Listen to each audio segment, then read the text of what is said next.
What's your zodiac sign? Chances are you know the answer.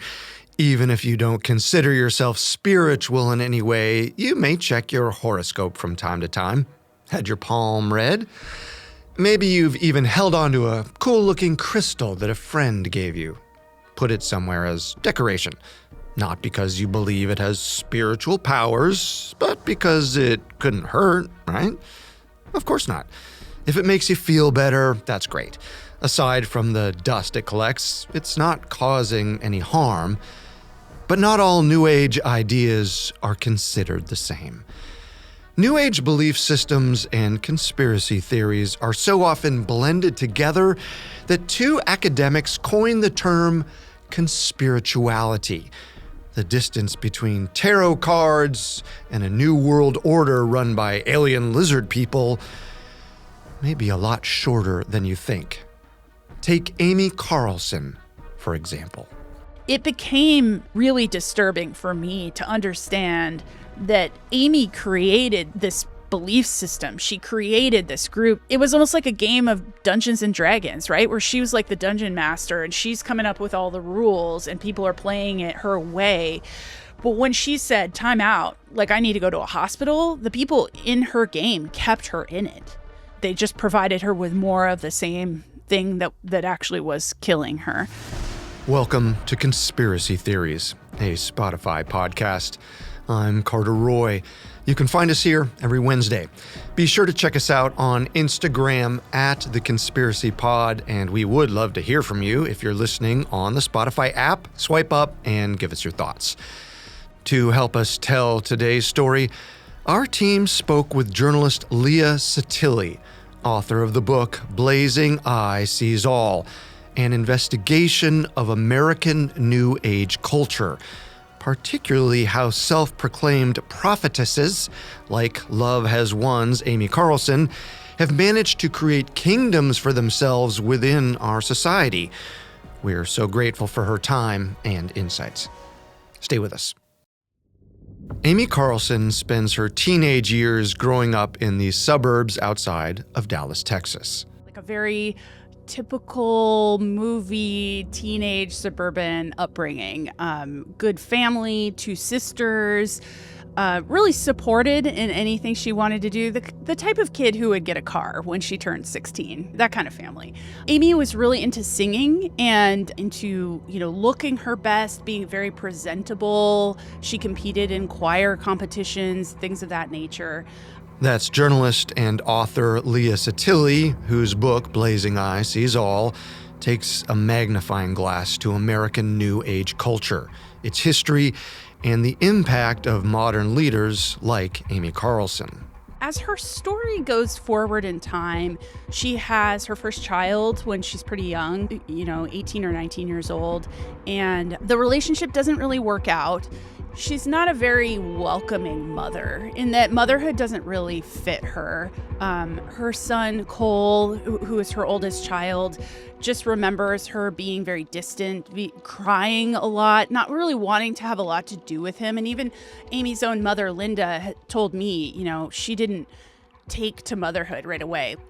At a certain point, after Amy's had two more children with two other men, one of which she marries, they have a divorce, she starts drinking a lot, she gets a couple DUIs, she has some trouble, all the while managing several McDonald's stores throughout Texas. So she's got a, fairly demanding job, but there's something lacking in her life. And in her 30s, she encounters groups online that are talking about like the alien human hybrid community, basically. Amy creates an account on the website lightworkers.org. When she logs in, a moderator greets her with a message. It isn't by chance you are reading this page.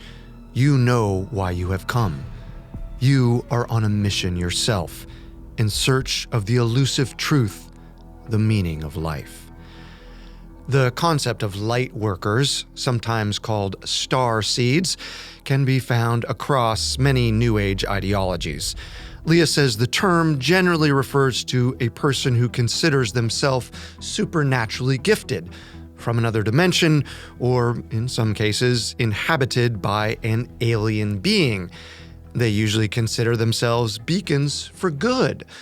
Many lightworkers, Leah says, claim to have a moment of great awakening when they suddenly become conscious of their so-called true identity and abilities, like a veil is lifted. In Amy's case, she says she hears a voice whisper in her ear one day. I can't remember what the specifics of it are, but it's essentially like you're a god. You are fated to be something big and bigger than this mother who manages McDonald's stores, never got famous as a singer. Like at one point she hears a voice that says, "You'll be the president of the United States." And she's like, oh my God, I believe that's actually true. Amy begins writing about these experiences in online forums. Her thoughts and feelings are validated by community members. Before long, her family notices her spending more and more time online, spiraling down New Age rabbit holes. Amy later refers to these sessions as information downloads. Online, she forges a special connection with a man who calls himself Amaranth White Eagle. They eventually come to believe that they are each other's twin flames and decide to, quote, be together in the physical. In one fell swoop, Amy decides to abandon her life in Texas, including her 3 young children, to pursue a new chapter of existence. She literally backs away from a table at a restaurant with her family and says, "I'm leaving."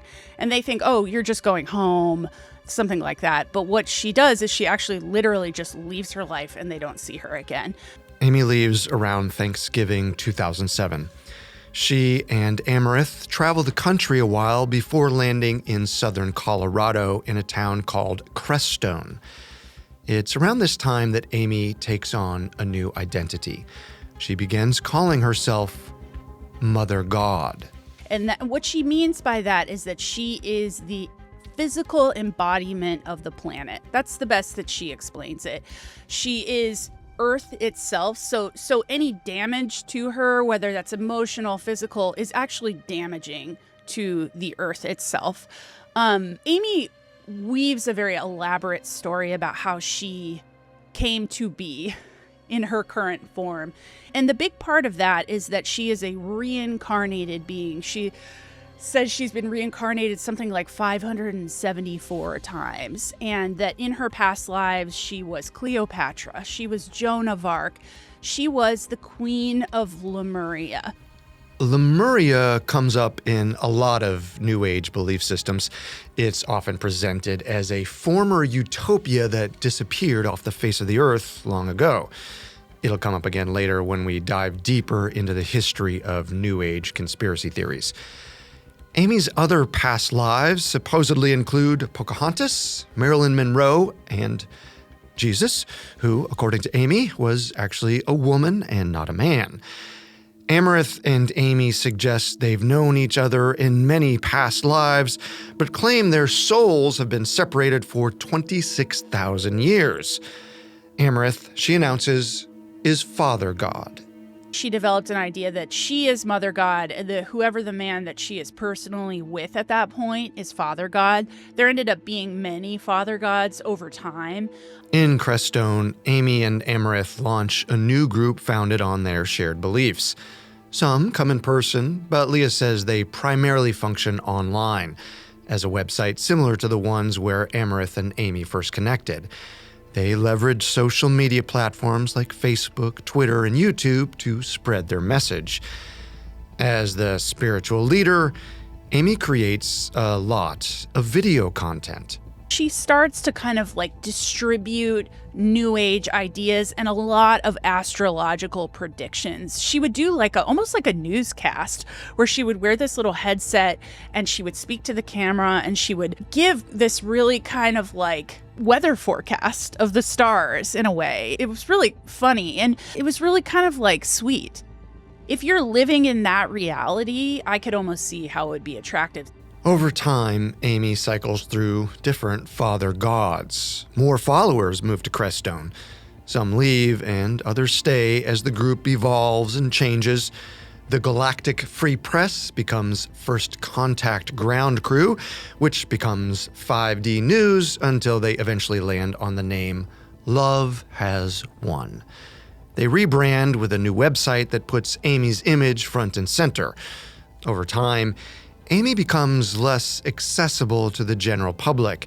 She stops interacting with members online and hands over her spiritual duties to members she trusts who have supposedly gone through training. The stated mission of Love Has Won becomes to heal the world with love. Leah says there are no charitable components to the group. That mission mostly manifested in members sharing their ideas online, in hours-long telethon-style live streams, usually twice a day. They're almost impossible to watch because even if you understand the code that they're talking in, it's very confusing and it's just rambling. And so they would be running these live streams with two people talking about all of their concepts, but also about lots of conspiracy theories. So that to them was healing the world with love, was engaging with people who had questions about their spiritual ideas. Okay, I can understand a church saying, we heal the world with love because look how we're giving all this money to this children's program, or we're helping refugees get housing or things like that. When you're just like chatting with people in a live stream, it is just more supremely online than perhaps I'm willing to be and to understand as love. But I guess, there's a lot of lonely people in the world, and that is love to them, is to make friends with other people online. So it's complex. Especially from the outside looking in, Love Has Won's ideas can feel convoluted. Leah calls it a buffet of New Age beliefs. First, there's Amy, who is the foundation of the group, the physical manifestation of both the earth itself and God on earth. Then there's their goal of raising the consciousness of humanity to a higher plane of existence. Most people, they claim, live in 3D, an imperfect world filled with darkness. Love Has Won wants to ascend into 5D, a sort of utopia. Then there's the Ascended Masters, saint-like figures who divinely communicate messages to Amy from another realm. Ascended Masters are found in many New Age groups, but Love Has Won puts a unique twist on the concept. The Ascended Masters, or the Galactics, as she calls them in Love Has Won, are people that you and I and many people who listen to your show would be familiar with. They are Chris Farley, they are Whitney Houston, Tupac Shakur, and most notably, the actor Robin Williams. Robin Williams holds a larger place than anyone in the Love Has Won belief system.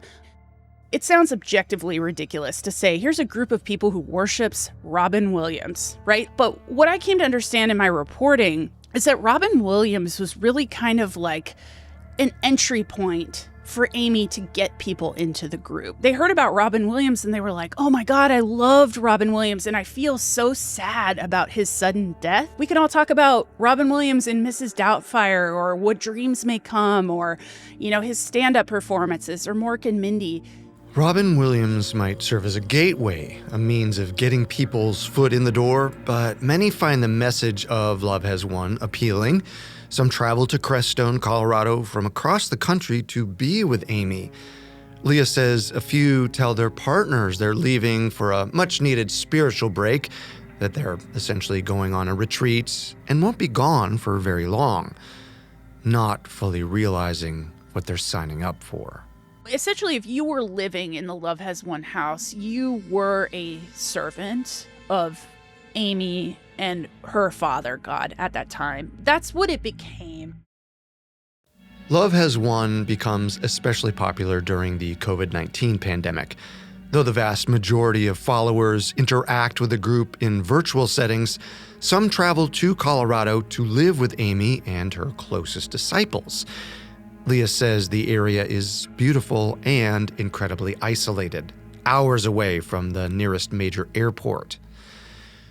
Moving in with the Love Has Won community comes with hard and fast rules, like relinquishing financial freedom. Members are made to pool their resources, and for the most part, Leah says they have very little control over how that money gets spent.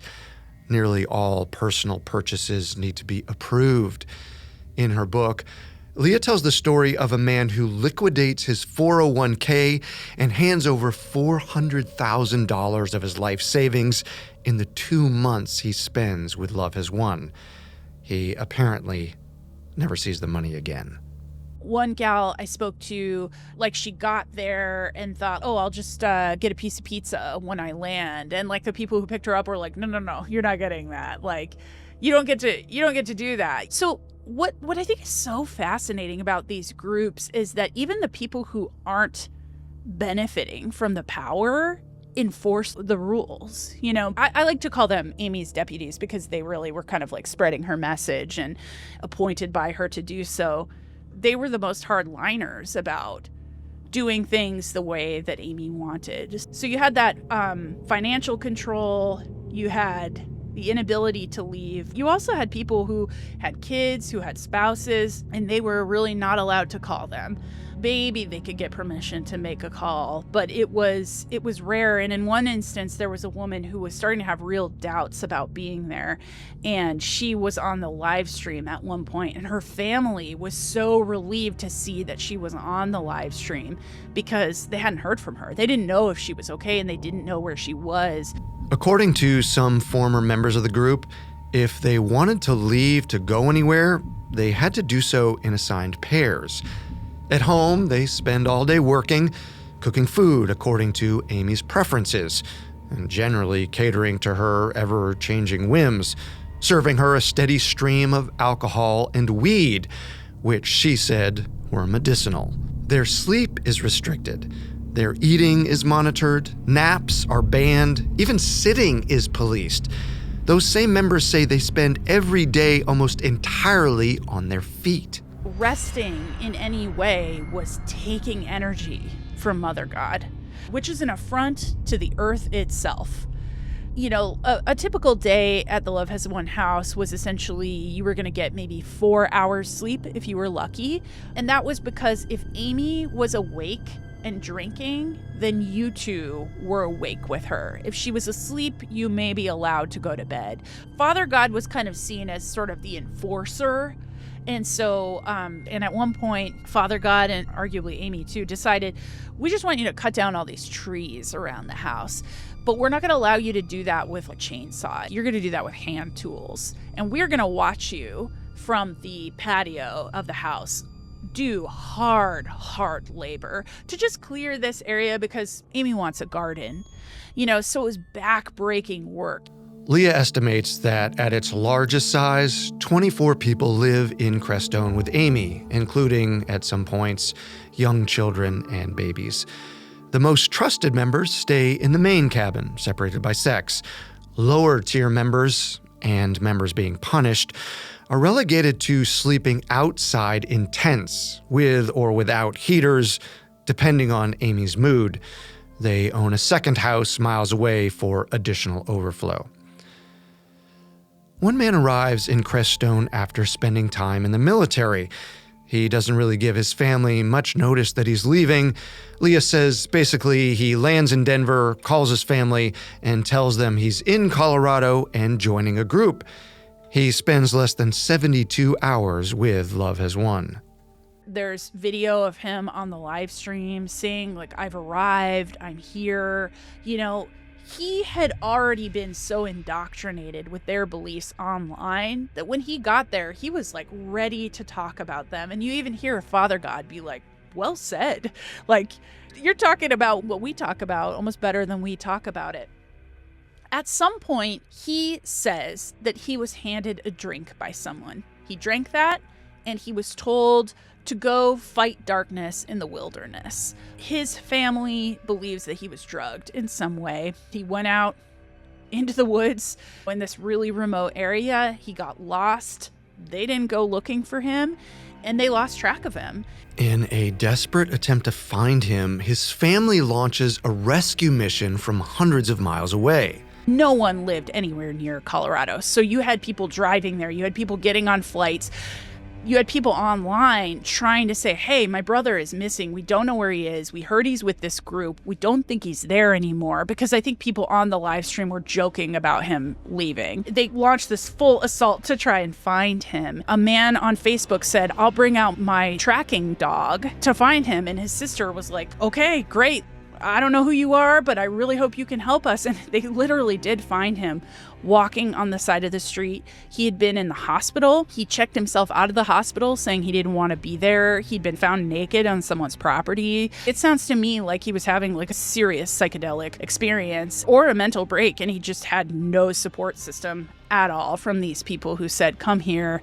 We love you more than anyone. Mother understands you. They just cast him to the wind. It takes time for him to deprogram after he returns home.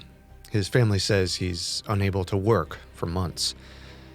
Meanwhile, Love Has Won continues to operate uninterrupted as both a spiritual group and a business, one with a few different income streams. One was selling kind of spiritual consultations over the phone, what has long been called in New Age circles like a psychic surgery. They also sold a lot of products. They sold candles, they sold crystals, they sold artwork painted by Amy and Father God. I would say the most lucrative product for them, the most expensive one, was colloidal silver. This is something that transcends politics. It transcends really cultural beliefs. You've got the most conservative militia guys agreeing with the most hippie moms about that colloidal silver is a substance that you should ingest. And really the way that it's made is like putting a battery hooked up to wires in water. And they sold that as this sort of divine substance, and it was expensive, several $100s. So people would buy colloidal silver. They needed to be taking it every day. Obviously, you get people taking a substance that's expensive every day, they're going to need to keep buying it from you. In the past, Alex Jones sold colloidal silver as a dietary supplement, and Gwyneth Paltrow once said she uses it as an antibacterial treatment and sprays it on her seat when traveling on planes. The actual substance is nothing special. It's basically tiny globs of silver floating in some kind of base liquid. Some have claimed it treats COVID-19, HIV/AIDS, herpes, shingles, and even acne. Before the discovery of antibiotics, silver was used in their place to treat infections or wounds, but the Department of Health and Human Services and the Food and Drug Administration both have found no benefits to ingesting silver. In fact, they found it can cause serious side effects. Back in the 1800s, there were people who worked in silver mines that would die of silver poisoning, and they would have ingested so much silver into their bodies that their skin would turn blue. Most notably, there was a man who died, and when they did an autopsy of his body, all of his organs were blue, his liver, his heart, it had changed his physical body so severely that it killed him. And with Amy Carlson, you see that as she goes forward in her life, she starts to kind of turn gray at a certain point, and that gray becomes a kind of purple, becomes a kind of blue. Amy Carlson's behavior spirals out of control. She begins berating her followers for minor perceived errors, like serving her meatballs when her so-called visions specifically called for chicken parmesan. She has a toddler shut away in a dark closet for crying too loudly. She even goes so far as to invite her followers, some of whom she views as traitors, to battle her. Amy Carlson's life, she starts to become extremely anti-Semitic. She starts to say super racist stuff. She's got conspiracy theories about the Illuminati and lizard people. America is a divine land kind of thing. Her health spirals too. She stops eating, and her binge drinking and colloidal silver use take their toll. Flash forward to April 28th, 2021. Father God is now a man named Jason Castillo. Authorities are called to the Love Has Won home to perform a welfare check. It's not their first visit. They said, look, we're here to check on the kids that are living here, and we're here to talk to Mother. They were very familiar with who Amy was at that point. And Jason Castillo really chillingly says, okay, well, the children are sleeping and Mother is in rest. She has rested. They didn't know what that meant, but they went in the house. This is like after midnight. There were several people in the house. They're all awake, like working on their projects that they've been given. They're not sleeping yet. The police go into the back bedroom of the home, and it's essentially a shrine. There are Christmas lights everywhere, twinkling, covering every surface, the bed, the furniture, the ceiling. And in the bed is Amy Carlson's dead body, wrapped in a sleeping bag, covered in makeup, and essentially mummified. By the time authorities find Amy Carlson's mummified body in April 2021, she'd been dead for weeks. According to Amy's teachings, she would finally ascend into 5D at a mountain in Northern California called Mount Shasta, popular in many New Age circles. Leah says when her followers realize that the end is near for Amy, that's where they take her. At some point, though, she has a revelation. She was not to ascend from Mount Shasta. She was going to ascend from Ashland, Oregon, which is a couple hours north of Mount Shasta, also a very New Agey town in the West. So they brought her to a hotel in Ashland and essentially just waited for her to die. And she did. She died in a hotel room there, surrounded by several of her followers who, their deification of her is so evident from seeing the way that they treated her at the end of her life. Probably most chillingly, one of her closest followers said, God just died. Like, how are we supposed to respond to that? And so, they were beside themselves grieving. And I think that there was a lot of question around, what is this now? We don't worship Father God. Father God is just this guy that's supposed to be there as a support system for Mother God. Amy weighed 75 pounds when she passed.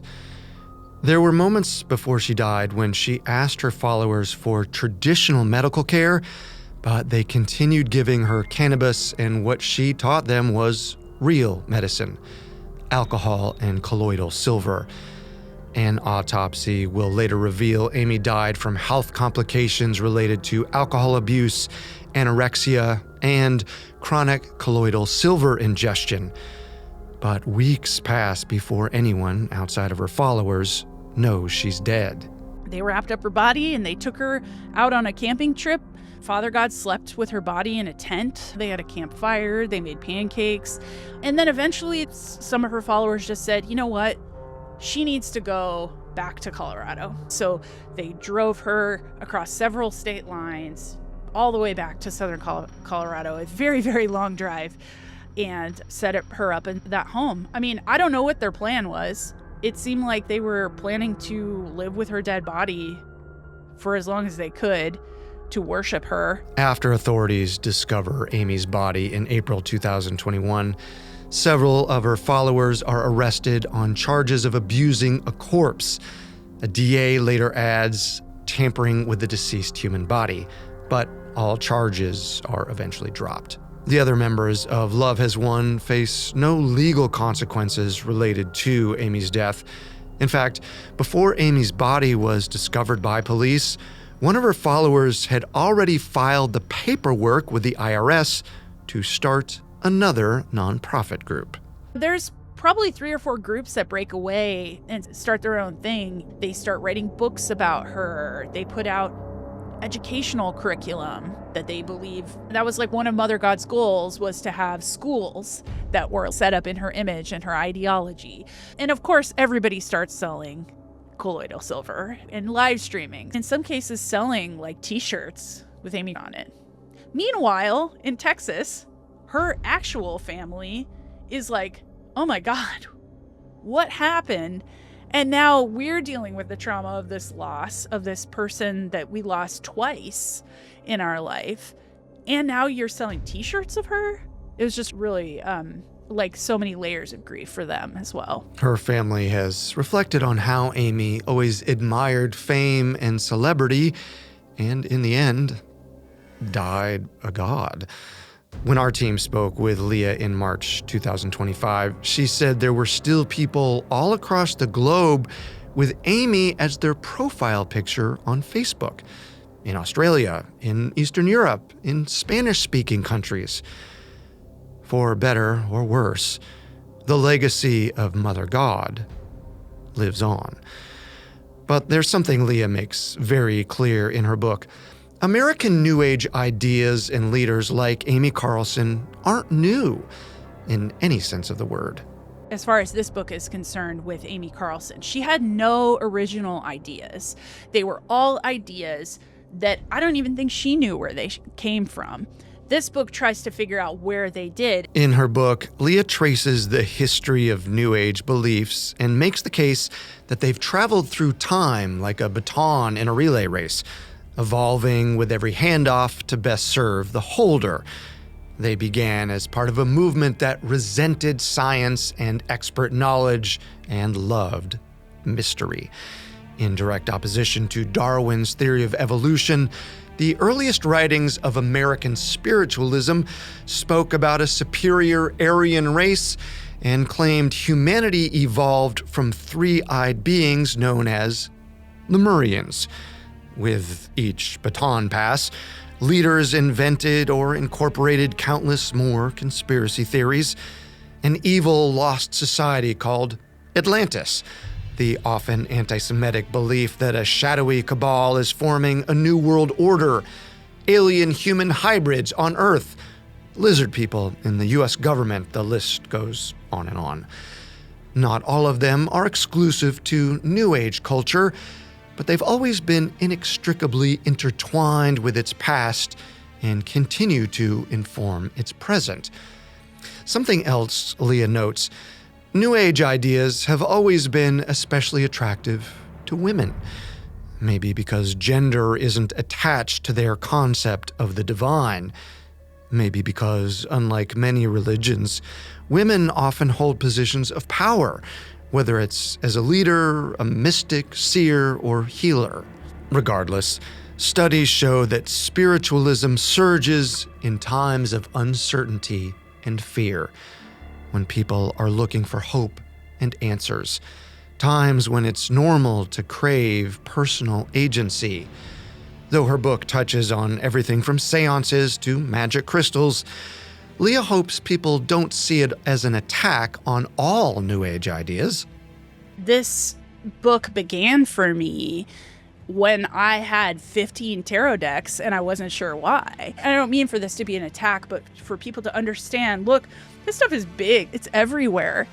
You should know. Here's where it comes from, and here's where it starts to get grifty. Because I think that we are living in a time of grifters, and that's not going to stop anytime soon. So if anything, it's more of a cautionary tale of like, hey, you go in a river, you might put on a life jacket. You go into the New Age, you might want to know that this does exist here and have your eyes open for it. Amy Carlson waded into the waters of the New Age and never came out.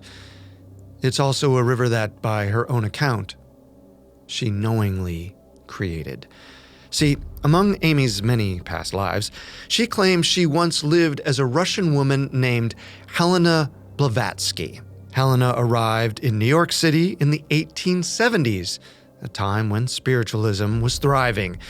Leah makes the case that American New Age culture really started with Helena Blavatsky's ideas and writings.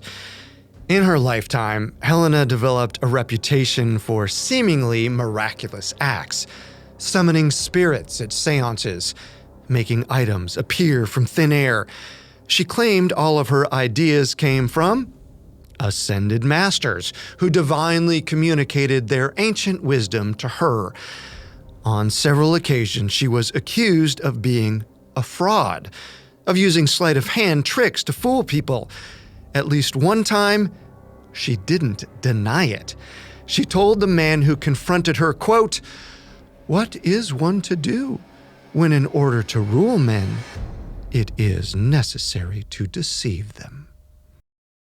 Thank you for listening to Conspiracy Theories, a Spotify podcast. We're here with a new episode every Wednesday. Be sure to check us out on Instagram at The Conspiracy Pod. If you're listening on the Spotify app, swipe up and give us your thoughts, or email us at conspiracystories@spotify.com. Thanks again to Leah Sottile. For more information on American New Age culture, check out her book, Blazing Eye Sees All. Among the many sources we used for this episode, we found it extremely helpful to our research. Until next time, remember, the truth isn't always the best story, and the official story isn't always the truth. Conspiracy Theories is a Spotify podcast. This episode was written and researched by Connor Sampson, fact-checked by Lori Siegel, engineered by Sam Amezqua, and video edited and sound designed by Ryan Contra. I'm your host, Carter Roy.